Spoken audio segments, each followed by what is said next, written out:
I got so much motherfucking design on right now. Break it down, bring it back, make it clap. I got 3 old thoughts, new block, where that day. Bitches on my line, and you know. Perkenalkan, nama saya Paskala Santi Putri, saya dari kelas 11 IPS 2. Nah, pada video ini saya akan menjelaskan materi tentang integrasi dan reintegrasi sosial. Selamat menyaksikan. Pertama-tama, saya akan menjelaskan tentang integrasi sosial. Nah, pengertian integrasi sosial sendiri yaitu proses penyusuaian unsur-unsur yang berbeda dalam masyarakat sehingga menjadi satu kesatuan. Nah, unsur-unsur yang berbeda tersebut dapat meliputi perbedaan kedudukan, sosial, ras, etnik, agama, bahasa, kebiasaan, sistem nilai, dan norma. Nah, menurut William F. Cockburn dan Meyer Nimkov, secara terwujudnya integrasi sosial adalah sebagai berikut. Yang pertama, anggota-anggota masyarakat merasa berhasil saling mengisi kebutuhan-kebutuhan di antara mereka. Dan yang kedua, masyarakat berhasil menciptakan kesepakatan bersama mengenai norma dan nilai-nilai sosial yang dilestarikan dan dijadikan pedoman dalam hal-hal yang dilarang menurut kebudayaan. Dan yang ketiga, norma-norma dan nilai sosial itu berlaku cukup lama, tidak mudah berubah dan dijadikan secara konsisten oleh seluruh anggota masyarakat. Nah, sebagai berikutnya, adapun bentuk-bentuk dari integrasi sosial. Yang pertama itu integrasi normatif. Nah, integrasi normatif ini dapat diartikan sebagai bentuk integrasi yang terjadi akibat adanya norma-norma yang berlaku di masyarakat. Contohnya itu semboyan Bhinneka Tunggal Ika. Nah, semboyan Bhinneka Tunggal Ika ini dapat mempersatukan latar belakang masyarakat yang berbeda-beda. Nah, yang kedua, integrasi fungsional. Nah, integrasi fungsional terbentuk karena ada fungsi-fungsi tertentu dalam masyarakat dengan mengedepankan fungsi dari masing-masing pihak yang ada dalam sebuah masyarakat.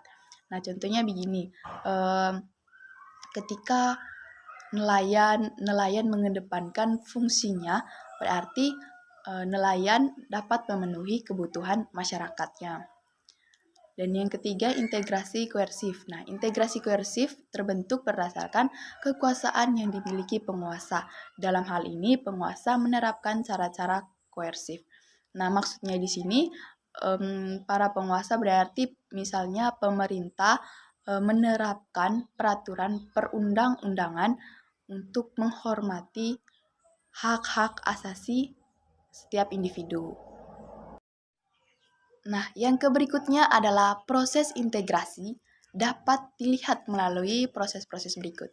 Yang pertama, melalui proses interaksi. Nah, proses interaksi merupakan proses paling awal untuk membangun suatu kerjasama dengan ditandai dengan kecenderungan-kecenderungan positif yang dapat melahirkan aktivitas bersama. Nah, yang kedua itu ada proses identifikasi. Nah, proses ini dapat berlanjut menjadi proses identifikasi manakala masing-masing pihak dapat menerima dan memahami keberadaan pihak lain seutuhnya. Nah, pada dasarnya, proses identifikasi ini adalah proses untuk memahami sifat dan keberadaan orang lain. Nah, yang ketiga, melalui proses kerjasama. Nah, bahwa kerjasama itu timbul apabila orang menyadari bahwa mereka itu mempunyai kepentingan yang sama dan pada saat yang bersamaan juga mempunyai cukup pengetahuan dan pengendalian terhadap diri sendiri untuk memenuhi kepentingan-kepentingan tersebut melalui kerjasama. Nah, kesadaran akan adanya kepentingan-kepentingan yang sama dan adanya organisasi merupakan fakta-fakta yang penting dalam kerjasama yang berguna.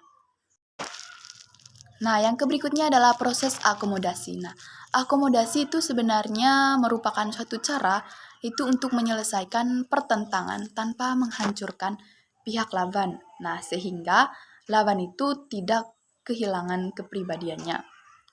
Nah, yang berikutnya ada proses asimilasi.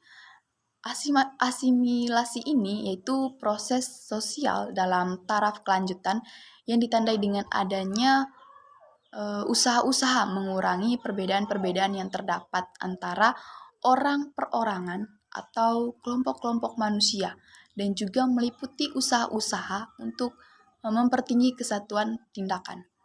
Nah, sikap dan proses-proses mental dengan memperhatikan kepentingan-kepentingan dan tujuan-tujuan bersama. Dan yang berikutnya ada proses integrasi. Nah, proses integrasi ini proses penyelesaian antar unsur-unsur masyarakat yang berbeda hingga membentuk suatu keserasian fungsi dalam kehidupan. Nah, dalam integrasi sosial ini terdapat kesamaan pola pikir, gerak langkah, dan juga tujuan, serta keserasian fungsi dalam kehidupan. Nah, ada juga hal itu dapat mewujudkan keteraturan sosial dalam masyarakat. Yang berikutnya di sini ada faktor-faktor yang mempengaruhi proses integrasi sosial. Nah, ada tercapainya suatu konsensus mengenai nilai-nilai dan norma-norma sosial, ada norma-norma yang berlaku konsisten dan tidak berubah-ubah,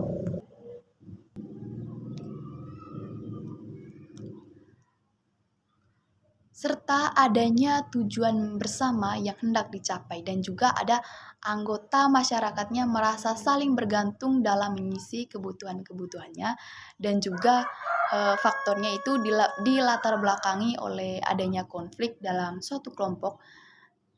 Integrasi sosial juga dapat terwujud karena adanya keteraturan sosial. Dan juga ada faktor-faktor yang mempengaruhi keteraturan sosial tersebut, yaitu ada pengendalian sosial dan wewenang, adat istiadat, norma, hukum, dan juga kepemimpinan. Jadi itu tadi sedikit materi tentang reintegrasi sosial. Jadi sekarang kita lanjut ke reintegrasi sosial. Nah, yang kedua, saya akan menjelaskan apa itu reintegrasi. Nah, reintegrasi merupakan upaya untuk kembali membangun kepercayaan antar pihak yang terlibat konflik agar bersatu kembali. Nah, meskipun sudah dilakukan proses akomodasi berulang-ulang tanpa kepercayaan satu sama lain, konflik terbuka dapat terjadi kembali. Nah, adapun faktor pendorong terjadinya konflik reintegrasi. Yang pertama yaitu ada konflik dan kekerasan terjadi kembali dalam masyarakat. Yang kedua, terdapat permintaan untuk membangun kembali hubungan antar masyarakat yang tercerai-berai. Yang ketiga, keinginan menciptakan kembali kondisi aman, tentram, dan harmonis seperti sedia kala. Nah, yang berikutnya adapun pihak-pihak yang terlibat dalam proses reintegrasi sosial, yaitu ada yang pertama Badan Khusus Reintegrasi. Nah, Badan Khusus Reintegrasi itu badan yang dibentuk guna mendukung upaya reintegrasi dalam proses perdamaian. Nah, organisasi ini biasanya itu dibentuk oleh pemerintah. Biasanya dalam satu masalah ada satu badan reintegrasi. Jadi, ketika ada masalah baru lagi, pemerintah akan membuat badan reintegrasi baru lagi. Yang kedua ada NGO luar negeri. Nah, kasus konflik dan kekerasan yang sudah menjadi sorotan dunia mendorong beberapa LSM luar negeri ikut membantu proses penyelesaiannya. Nah, LSM tersebut biasanya memiliki konsentrasi terhadap kasus konflik.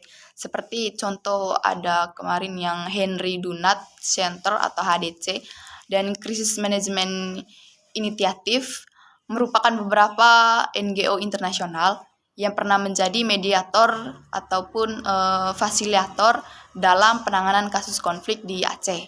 Dan yang ketiga itu ada organisasi internasional. Nah, organisasi internasional utama yang sering terlibat itu adalah PBB.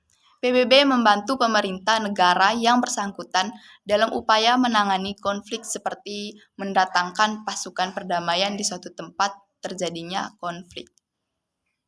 Oke, jadi itu saja penjelasan singkat materi tentang integrasi dan reintegrasi sosial. Semoga bermanfaat.